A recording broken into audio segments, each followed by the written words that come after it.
नमस्कार।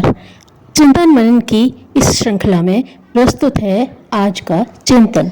सरल और सत्य धर्म। सद्ज्ञान का प्रचार करने के लिए यह आवश्यक नहीं है कि हर मनुष्य बड़ा भारी विद्वान, वक्ता या लेखक ही हो।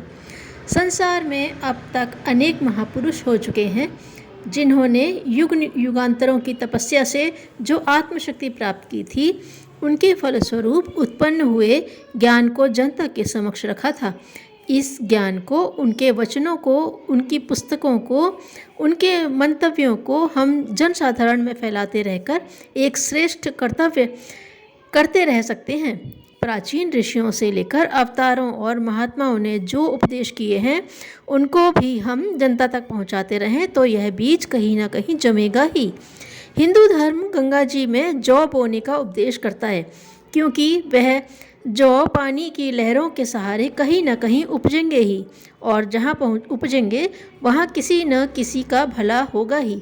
उतावले लड़कों की तरह यह न देखना चाहिए कि कल जिसे उपदेश दिया गया था आज महात्मा बना या नहीं। विश्वास रखिए, यदि आपने सच्चे हृदय से संदेश पहुंचाया है तो उन महात्माओं की दिव्य वाणी मनुष्य के हृदय में संस्कार जमाएगी ही और उसका कभी न कभी फल मिलेगा ही।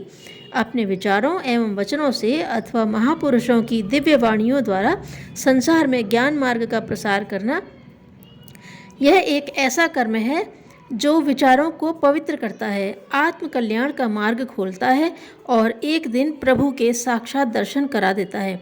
यह सरल और सत्य धर्म इस युग की आवश्यकता देखते हुए बहुत उत्तम कहा जा सकता है। कहानी। शिवाजी, तू बल की उपासना कर, बुद्धि को पूज, संकल्पवान बन और चरित्र की दृढ़ता को अपने जीवन में उतार। यही तेरी ईश्वर भक्ति है।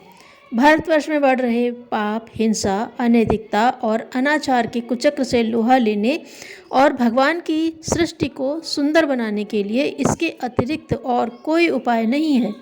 समर्थ गुरु रामदास ने समझाया।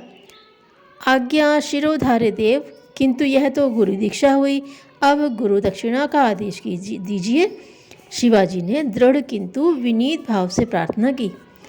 गुरु की आंखें चमक उठी।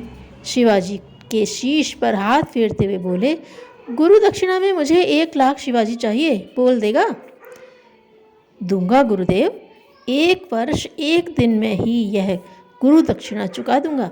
इतना कहकर शिवाजी ने गुरुदेव की चरण धूलि ली और महाराष्ट्र के निर्माण में जुट गए।